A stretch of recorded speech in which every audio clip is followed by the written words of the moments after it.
ಎಲ್ಲ ವೀಕ್ಷಕರಿಗೂ ನಮಸ್ಕಾರ. ಮತ್ತೆ ತಮ್ಮೆಲ್ಲರಿಗೂ ಕುಂದಾನಗರಿ ನಮ್ಮ ಬೆಳಗಾವಿ ಯೂಟ್ಯೂಬ್ ಚಾನೆಲ್ಗೆ ಪ್ರೀತಿಯ ಸ್ವಾಗತ.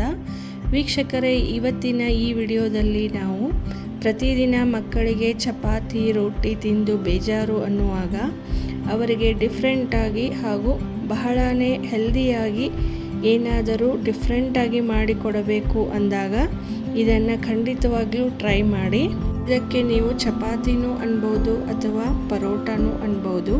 ಇದನ್ನು ಮಕ್ಕಳ ಟಿಫಿನ್ ಬಾಕ್ಸ್ಗೆ ಸ್ಕೂಲ್ಗೆ ಹಾಕಿ ಕಳಿಸಿದರು. ಮಧ್ಯಾಹ್ನದ ಹೊತ್ತಿಗೆ ಇದು ಆರಿದ ಮೇಲೆಯೂ ತಿನ್ನಲು ಬಹಳನೇ ಟೇಸ್ಟಿಯಾಗಿರುತ್ತದೆ.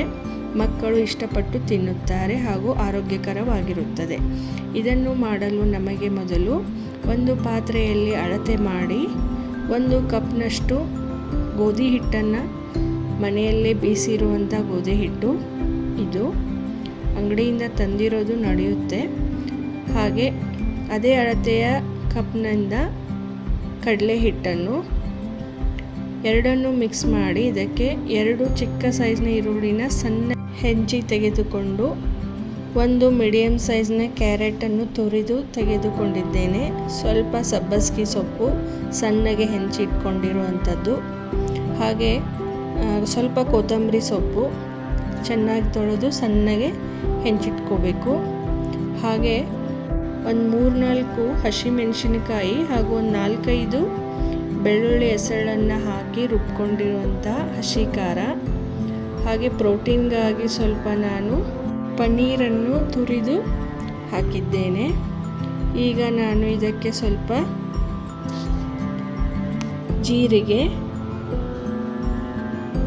ಅರಿಶಿಣದ ಪುಡಿ, ಬಿಳಿ ಎಳ್ಳು ಸ್ವಲ್ಪ, ಹಾಗೂ ಕುದಿಸಿ ಇಟ್ಕೊಂಡಂತಹ ಹೆಸರು ಕಾಳು ಅದೇ ಕಪ್ನ ಅಳತೆಯಿಂದ, ಹಾಗೂ ರುಚಿಗೆ ತಕ್ಕಷ್ಟು ಉಪ್ಪು, ಇವೆಲ್ಲವನ್ನು ಮಿಕ್ಸ್ ಮಾಡಿ ನಾದಿಕೊಳ್ಳೋಣ ಹಿಟ್ಟನ್ನು. ನಾನು ಇಲ್ಲಿ ಹೆಸರು ಕಾಳು, ಸಬ್ಬಸಿಗೆ ಸೊಪ್ಪು, ಕ್ಯಾರೆಟು, ಈರುಳ್ಳಿ, ಕೊತ್ತಂಬರಿ ಸೊಪ್ಪು, ಹಸಿಮೆಣಸಿನಕಾಯಿ ಹಾಗೂ ಪನ್ನೀರು ಇವಷ್ಟನ್ನು ತೆಗೆದುಕೊಂಡಿದ್ದೇನೆ. ನೀವು ಬೇಕಾದರೆ ಬೇರೆ ತರಕಾರಿಯನ್ನು ಆ್ಯಡ್ ಮಾಡಬಹುದು, ಆದರೆ ಇದಿಷ್ಟೇ ತುಂಬ ಚೆನ್ನಾಗಿ ನಮಗೆ ರುಚಿ ತುಂಬಾ ಇಷ್ಟ ಆಯಿತು. ನೀವು ಒಂದು ಸಲ ಟ್ರೈ ಮಾಡಿ. ಇದಕ್ಕೆ ಮತ್ತೆ ನೀರನ್ನು ಹಾಕಿ ನಾದಿಕೊಳ್ಳೋ ಅವಶ್ಯಕತೆ ಇಲ್ಲ, ಏಕೆಂದರೆ ಆಲ್ರೆಡಿ ಇದರಲ್ಲಿ ನೀರಿನ ಅಂಶ ಇರೋದರಿಂದ ಅದರಲ್ಲೇ ಹಿಟ್ಟು ಪರ್ಫೆಕ್ಟಾಗಿ ರೆಡಿಯಾಗುತ್ತದೆ. ಸ್ವಲ್ಪ ಕೈಗೆ ಎಣ್ಣೆ ಹಚ್ಕೊಂಡು ಹದ ಬರೋ ಹಾಗೆ ನಾದ್ಕೊಂಡು ಒಂದು 5 ನಿಮಿಷ ಇದನ್ನು ಪ್ಲೇಟ್ನಿಂದ ಮುಚ್ಚಿ ತೆಗೆದಿಡೋಣ. 5 ನಿಮಿಷ ಆದ ನಂತರ ನಾವು ಇದನ್ನು ಯಾವ ರೀತಿ ಚಪಾತಿ ಮಾಡ್ತೇವೋ ಅದೇ ರೀತಿಯೂ ಮಾಡ್ಬೋದು, ಅಥವಾ ನೀವು ಕೈನಿಂದ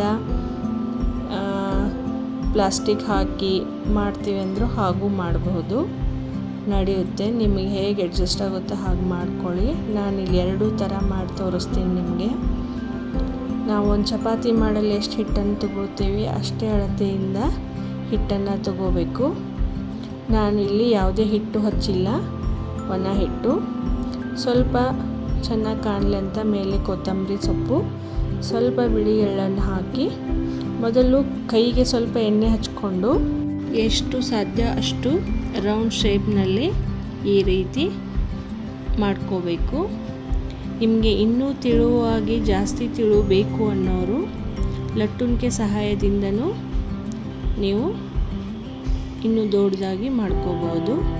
ಇದರಲ್ಲಿ ನಾವು ಹಾಕಿರುವಂತಹ ಪ್ರತಿ ತರಕಾರಿಯು ಮಕ್ಕಳ ಆರೋಗ್ಯಕ್ಕೆ ಬಹಳನೇ ಒಳ್ಳೆಯ ತರಕಾರಿಗಳಾಗಿರೋದರಿಂದ ಮೇಲಿಂದ ಮೇಲೆ ಅವರ ಟಿಫಿನ್ ಬಾಕ್ಸ್ಗಳಿಗೆ ಅಥವಾ ಮನೆಯಲ್ಲಿ ಬಿಸಿ ಬಿಸಿಯಾಗಿ ತಿನ್ನಲು ನೀವು ಇದನ್ನು ಮಾಡಿಕೊಡಬಹುದು. ಸ್ಟೋವ್ ಮೇಲೆ ಇಟ್ಟಿರುವಂಥ ತವೆ ಕಾದ ನಂತರ ಈ ಚಪಾತಿನ ಅಥವಾ ಪರೋಟಾನ ನೀವು ಅದಕ್ಕೆ ಹಾಕಿ ಯಾವ ರೀತಿ ಚಪಾತಿನ ಬೇಯಿಸ್ತೀರೋ ಅದೇ ರೀತಿ ಬೇಯಿಸ್ಕೊಂಡ್ರೆ ರುಚಿಕರವಾಗಿ ಆರೋಗ್ಯಕರವಾದಂತಹ ವೆಜಿಟೇಬಲ್ಸ್ ಚಪಾತಿ ಅಥವಾ ಪರೋಟ ಸವಿಯಲು ಸಿದ್ಧ. ನೀವು ಇದನ್ನು ಮೊಸರು ಹಾಗೂ ಶೇಂಗಾ ಚಟ್ನಿಯಲ್ಲಿ ತಿಂದ್ರಂತೂ ಸೂಪರ್ ಆಗಿದೆ ಕಾಂಬಿನೇಷನ್ನು. ನೋಡಿದ್ರಲ್ಲ, ನೀವು ಒಂದ್ಸಲ ಟ್ರೈ ಮಾಡಿ. ವಿಡಿಯೋ ನೋಡಿದ್ದಕ್ಕಾಗಿ ಧನ್ಯವಾದಗಳು. Thank you.